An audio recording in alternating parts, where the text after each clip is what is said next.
Good morning friends, Vanakkam.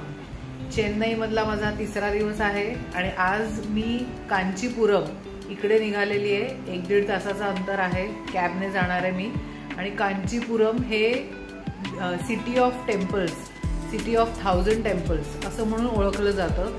इथे भरपूर वेगवेगळ्या प्रकारची सुंदर इंट्रिकेट डिझाईन असलेली, आर्किटेक्चर असलेली अशी अतिशय सुंदर टेम्पल्स या कांचीपुरमला आहेत. आणि दुसरी कांचीपुरमची खासियत म्हणजे आपली फेवरेट कांजीवरम किंवा कांचीवरम सिल्कची साडी. सो आता बघूया. माझा प्लॅन तर टेम्पल्स व्हिजिट करण्याचा आहे, पण आज सकाळपासून इकडे प्रचंड पाऊस लागलेला आहे आणि we are not equipped at all. We are not having any provision for rains. तर आता कसं मॅनेज होतं आहे बघूया. किती टेम्पल्स बघून होतात. पण मी आता निघणार आहे इकडनं, हॉटेलमधनं. मी पुढचं शूट करेन. टेम्पल जिथे जिथे पॉसिबल असेल तिकडचं मी शूट करेन आणि माझ्या ब्लॉगमध्ये टाकेन. So stay tuned.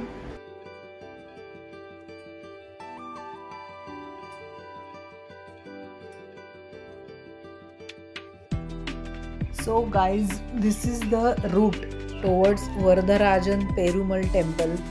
इथे मी आता आलेली आहे.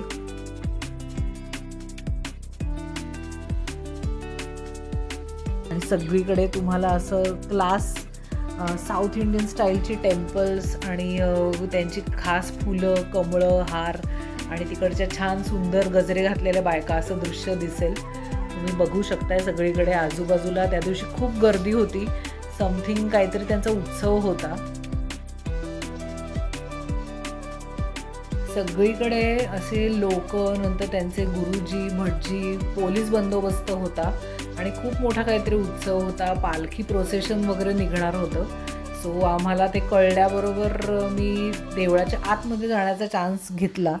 थोडंसं गर्दीमध्ये वाट काढत मी तिकडे दर्शन घ्यायचा प्रयत्न केला आहे. तुम्ही बघताय इकडे सगळीकडे असं सुंदर, खूप छान असं भक्तिभाव आणि असं वातावरण आहे.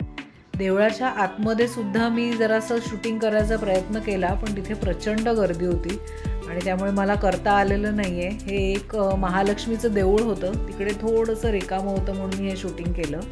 आणि बाहेर तर पूर्ण त्यांचं प्रोसेशन येणार होतं आणि काहीतरी देव बाहेर येणार होते देवळाच्या, असं आम्हाला काहीतरी कॉन्सेप्ट त्यांनी सांगितलं. So we were waiting for that procession to happen. आणि फायनली तो त्यांचा जो देव आहे वरदराजन पेरुमल, त्याचं अख्खं अशी पालखी आणि असं त्याचं प्रोसेशन बाहेर आले देवळाच्या ते. आणि त्याच्या दर्शनासाठी सगळे लोक खूप उत्सुक होते आणि अतिशय मस्त असं वातावरण होतं. तुम्ही बघाच.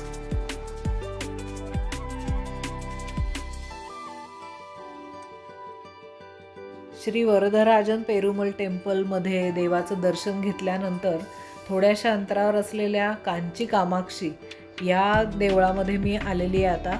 आणि इकडे आदी शंकराचार्यांचं पण समाधी किंवा हे आहे. आणि शिवाय कांची कामाक्षी देवीचं देऊळ आहे प्रॉपर. तुम्ही बघू शकताय सगळीकडे खूप सुंदर त्यांचे स्पेशल हार, गजरे, कमळं असं तुम्हाला मिळेल. आणि त्या देवळाच्या बाहेर पण खूप सारं शॉपिंग पण अवेलेबल आहे तुम्हाला.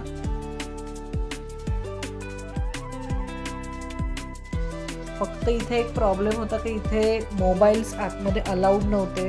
त्यांनी बाहेर एक लॉकर्स केले होते सिस्टीम. इथे मोबाईल सबमिट करून तुम्हाला आतमध्ये देवळात जायचं होतं. सो मी तिथे काहीच शूट करू शकलेली नाही, त्याबद्दल मी दिलगीर आहे. पण तिकडचं छान असं दर्शन घेतल्यानंतर मी एके ठिकाणी नित्या अमृतम अशा नावाच्या रेस्टॉरंटमध्ये अतिशय सुंदर ऑथेंटिक असं साऊथ इंडियन खूप सुंदर असं जेवणाचा आस्वाद घेतला आणि मग मी चेन्नईसाठी परत निघाले.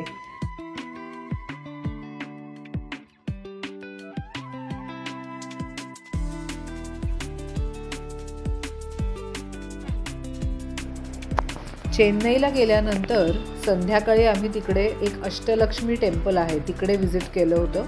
आणि अजून एक अरुपडाई विदू मुरुगन टेम्पल, म्हणजेच थोडक्यात कार्तिक स्वामीचं एक देऊळ होतं, तिकडे मी व्हिजिट केलं आहे.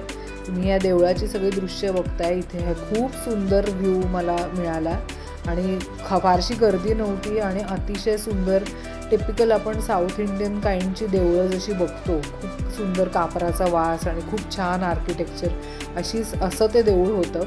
तुम्ही इथे बघा, तुम्हाला तिथे गणपती, शंकर, देवी, कार्तिक स्वामी, नंतर श्रीकृष्ण अशा वेगवेगळ्या पद्धतीचे देव सगळ्या मूर्ती तिकडे ॲवेलेबल होत्या. आणि तिकडे संध्याकाळी त्या शांतवेळी सगळ्या देवांचं दर्शन करून मला खूप मस्त वाटलं.